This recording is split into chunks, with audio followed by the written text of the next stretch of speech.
नमस्ते दोस्तों। हमने प्रीवियस लेक्चर के अंदर पोलराइजेशन के बारे में पढ़ा, हमने मेलिस नियम के बारे में पढ़ा और उसी की सीरीज में जो थर्ड लेक्चर है वो आपका है production of plane polarized light. यानी कि हमारा जो एम है वो है प्लेन पोलराइज्ड लाइट को क्या करना है, प्रोड्यूस करना है।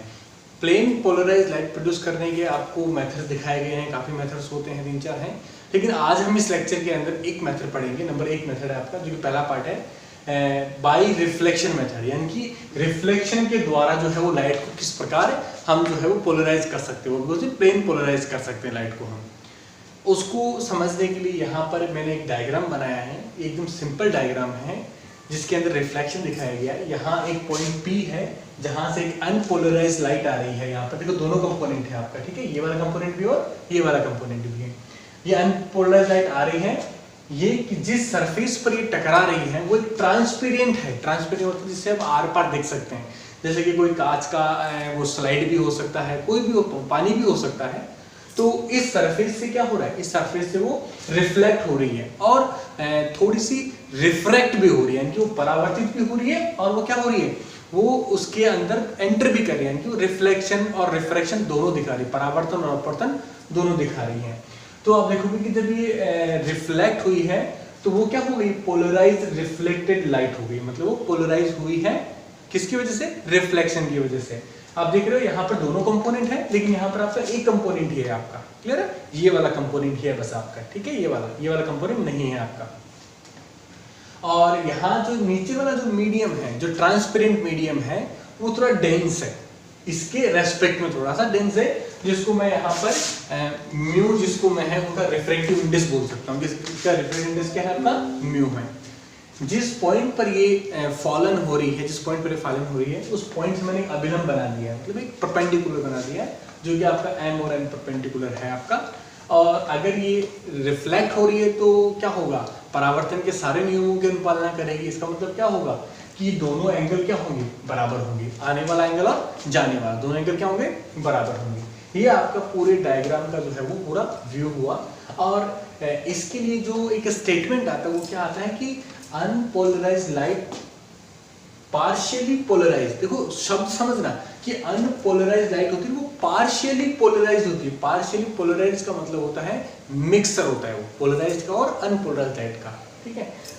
After reflection from surface of A transparent medium, केवल ट्रांसपेरेंट मीडियम से, कोई भी ट्रांसपेरेंट मीडियम से अगर वो रिफ्लेक्ट हो रही है अगर, तो वो पार्शियली क्या हो रही है, पार्शियली वो क्या हो रही है, पोलराइज्ड हो रही है वहां पर आपके।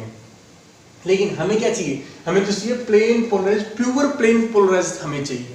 तो इसके ऊपर जो है वो ब्रिविस्टर नाम के एक साइंटिस्ट ने उसके ऊपर वर्क किया और उन्होंने अपने स्टेटमेंट, अपने प्रयोगों द्वारा जो स्टेटमेंट दिया, उसमें स्टेटमेंट में ये कहा, जो कि मैंने यहाँ पे मेंशन किया है, ठीक है। वो क्या कहा उन्होंने कि when the ordinary light is incident on transparent medium, कोई भी एक ऑर्डिनरी लाइट यानी कि अनपोलराइज्ड लाइट मान सकते हो उसका, किसी भी एक ट्रांसपेरेंट सरफेस पे अगर फॉलिंग होती, गिरती है अगर, at a particular incident angle, देखो बहुत ही गहरी बात है यहाँ पर कि वो पर्टिकुलर इंसिडेंट एंगल होना चाहिए, with a particular incident angle, the reflected light is completely plane polarized, यानी कि अगर वो किसी स्पेसिफिक एंगल पे गिरती है तो जो रिफ्लेक्ट हुई है वो क्या होगी, पूरी प्योरली प्लेन प्योर हो जाएगी। यानी पहले तो क्या थी, पार्शियल थी, लेकिन वो कह रहा है कि पोलराइज तो होगी सभी एंगल पर, वो इस एंगल से गिरी तो पोलराइज होगी, इस एंगल से गिरी तो पोलराइज होगी, लेकिन ये कह रहा है कि किसी स्पेसिफिक एंगल पर गिरने पर क्या होगा, वो प्योरली पोलराइज हो जाएगी, ठीक है। और वो जो एंगल होगा उस एंगल को क्या बोलेंगे हम, पोलराइजेशन एंगल बोलेंगे। वो स्पेसिफिक कंडीशन मैंने यहां ली है, मैंने मान लिया कि वो इस IP, ठीक है, I का मतलब इंसिडेंट है और P का मतलब पोलराइजेशन एंगल, ठीक है।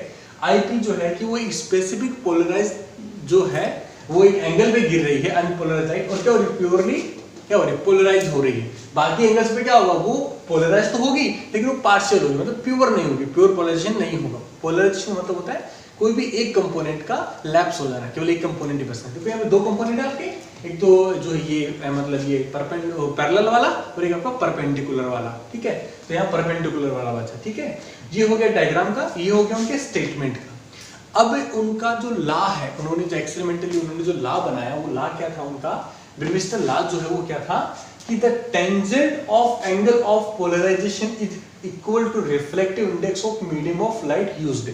उन्होंने प्रयोगों द्वारा जो परिणाम निकाला वो ये बोला कि जो टेंजेंट होगा किसका, आपके पोलराइजेशन एंगल का, वो किसके बराबर होगा, वो आपके रिफ्रैक्टिव इंडेक्स के बराबर होगा, जो कि क्या है यहाँ पर म्यू इसका रिफ्रैक्टिव इंडेक्स है। एंड ये इन्होंने ला दिया म्यू इक्वल टू 10 ये उन्होंने ला दिया। और इसी लॉ को जो है हम अभी ड्राइव भी करके दिखाएंगे। एक्चुअली ये लॉ उन्होंने डायरेक्टली कैसे दिया उन्होंने, और उन्होंने जो एक मेन कंडीशन रखी पोलराइजेशन मतलब प्योरली पोलराइज होने की जो कंडीशन बताई वो बताई उन्होंने कि वो जो पोलराइज्ड एंगल पे जहां पर ये प्योरली पोलराइज हो रही है रिफ्लेक्शन के बाद में, और उसी के साथ में ही एक लाइट क्या हो रही है, रिफ्रैक्ट भी हो रही है, मतलब वो मीडियम के अंदर भी जा रही है। तो कह रहे हैं कि जो लाइट रिफ्रैक्ट हो रही है और रिफ्लेक्ट हो रही है, जो परावर्तित हो रही है और अपवर्तित हो रही है, उन दोनों के बीच में 90 डिग्री का कोण बनना जरूरी है। यानी उन दोनों के बीच में क्या होना चाहिए, उन दोनों के बीच में 90 डिग्री का कोण बनना चाहिए। 90 डिग्री का कोण बनेगा तो ही क्या होगा, वो प्योरली पोलराइज्ड होगी। तो अब हम इस लॉ को ड्राइव करेंगे। एक सिंपल एक मैथमेटिक्स है। हम लोग क्या करते हैं, हमें क्या चाहिए, म्यू चाहिए हमें, मतलब हमें जो रिफ्रैक्टिव इंडेक्स चाहिए। तो म्यू हमेशा किस नियम से आता है, यहाँ पर क्या हो रहा है, इस रे के साथ क्या हुआ, इस रे के साथ अपवर्तन हुआ, और अपवर्तन का जो स्नेल का नियम हमने ऑलरेडी पढ़ रखा है, वो नियम क्या है यहाँ पर, स्नेल का नियम, ठीक है। स्नेल्स लॉ, स्नेल्स लॉ क्या कहता है हमेशा आपका, वो कहता है कि रिफ्रैक्टिव इंडेक्स जो होता है वो किसके बराबर होता है आपका, mu sine I upon sine R. मतलब यही तो होता है आपका कि जो है वो जो इंसिडेंट जो एंगल है और रिफ्लेक्टिव एंगल दोनों का क्या होता है, साइन कंपोनेंट का जो रेशियो होता है वो हमेशा क्या होता है, अपवर्तन म्यू के मीडियम के बराबर होता है। एग्जैक्टली है। तो यहाँ पे देखिए कि आपको साइन आई पी की वैल्यू तो अपन ज्ञात कर सकते हैं, लेकिन साइन आर की वैल्यू हमें पता नहीं है। क्लियर है। तो हम क्या करेंगे, इस आर रिफ्रैक्टिव जो अपवर्तन हुआ इसका एंगल जो है वो ज्ञात करने की कोशिश करेंगे। तो हम लोग क्या करेंगे, इस डायग्राम को प्रॉपर्ली देखिए। एम और एन क्या है आपका, ये आपका एक परपेंडिकुलर है आपका डाला गया है यहाँ पर। तो जो भी परपेंडिकुलर होता है वो हमेशा क्या होता है, पूरा 180 का एंगल बनाता है। पूरा कितना बना है, 360 बनाएगा, वो इतना कितना बना रहा है, 180 का एंगल बना रहा है पूरा। तो यानी कि अब मैं कहूँ एंगल जो आपका है एम और ये पॉइंट में ओ मान लेता हूँ, ठीक है, एम ओ और एम, ये कितना है, ये 180 डिग्री के बराबर है, क्योंकि ये पूरा का पूरा अभिलंब है आपका। ये पूरा कोण कितना बराबर, 180 के बराबर होगा। यहाँ पे देखिए ये 180 का डिग्री कोण किसके बराबर होगा, इस कोण के बराबर प्लस इस कोण के बराबर प्लस इस कोण के बराबर। तो मैं यहाँ पे लिख देता हूँ कि जो आपका कोण है वो एन ओ और जो एम है वो किसके बराबर होगा, वो आपका पहला कोण एन ओ और आपका जो मान लिया यहाँ पर मैंने एक्स मान लिया, ठीक है, कि एन ओ एक्स, यानी ये वाला कोण आपका, यानी कि मैंने मान लिया एन ओ और एक्स प्लस आपका एंगल क्या होगा, दूसरा क्या होगा एक्स ओ और यहाँ पर मैं वाई मान लेता हूँ, ठीक है, एक्स ओ वाई, ये वाला एंगल, ठीक है, एक्स ओ और वाई प्लस तीसरा एंगल कौन सा आपका, ये होगा आपका वाई ओ और एम, वाई ओवर एम और एम। क्लियर हुआ। ये पूरा जो एंगल है वो इन टुकड़ों के एंगल ही क्या होगा, जोड़ के बराबर होगा। सिंपल ही है। ये कितना है, ये आपका 180 डिग्री एंगल है आपका, और ये N O X, N O X आपका एंगल कितना है आपका, आई पी है आपका, ये आपका है आई और पी प्लस आपका एक्स ओ वाई, एक्स ओ और वाई, ये कितना है, ब्रेविस्टर की लॉ की कंडीशन से वो 90 डिग्री है। कितना है आपका, वो है आपका 90 डिग्री, ठीक है। ये याद रखना है 90 डिग्री क्यों है, ये बहुत एसेंशियल है, जरूरी है इसके अंदर। और तीसरा क्या आपका वाई ओ और आई कितना है आपका, आर है आपका, यानी प्लस आपका मैंने ले लिया ये आर, ठीक है। यहां से देखिए मैं आर निकाल सकता हूं, ठीक है, मैंने आर निकाल लिया, मैंने आर निकाला, वो क्या आया 180 डिग्री माइनस आपका 90 और माइनस आपका आई और पी आया। क्लियर। तो आपका इसको मैं अगर सॉल्व करता हूं अगर, तो क्या होगा, आर बराबर आपका 90 डिग्री माइनस आई और पी होगा आपका, और इस आर की वैल्यू को है मैं यहाँ कर सकता हूँ, यहाँ पर मैं पुट कर सकता हूँ, मैं यहाँ पर इस वैल्यू को अगर मैं यहाँ पर पुट करता हूँ तो क्या होगा, तो आपका जो म्यू होगा आपका वो क्या आ जाएगा, sign I upon sign 90 degree minus आई और पी।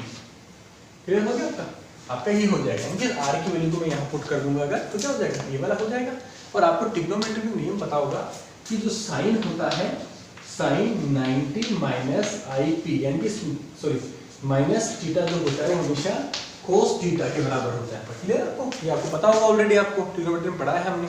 तो ठीक यही कंडीशन यहाँ अप्लाई करने पर क्या होगा, आपका जो म्यू होगा वो आ जाएगा आपका साइन आई पी अपॉन आपका जो है वो साइन 90 माइनस जो है वो सीधा किसमें कन्वर्ट हो जाएगा, कोस में कन्वर्ट हो जाएगा, यानी कि कोस और आपका आई और पी हो जाएगा आपका। क्लियर है?